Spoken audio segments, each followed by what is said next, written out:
cut an herb, like cilantro, and you want to make a thin julienne, if you have a huge knife like that, it's not practical, and on top of it, you don't really do a good job, so you need a small knife.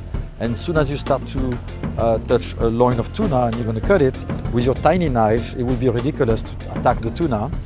The precision of it is very important to make sure that you create harmony. Weight is very important, the quality of the metal is very important.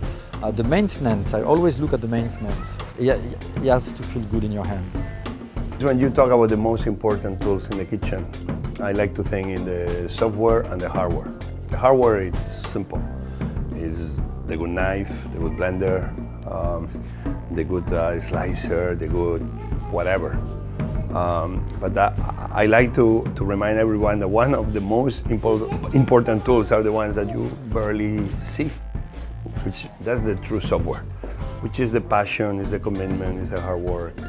So those are also important tools in the kitchen. The most important tool in my kitchen is probably my pestle and mortar. You're more in touch with the food. You need to touch it, you need to smell it, you need to taste it, move it around, take a look.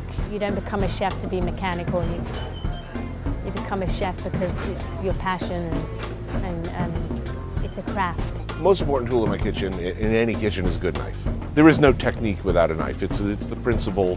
All you really need is one good knife in a kitchen. You don't need 12 different knives. You're helpless. You're struggling blindly and clumsily, a deaf and blinded giant in a kitchen without a good knife.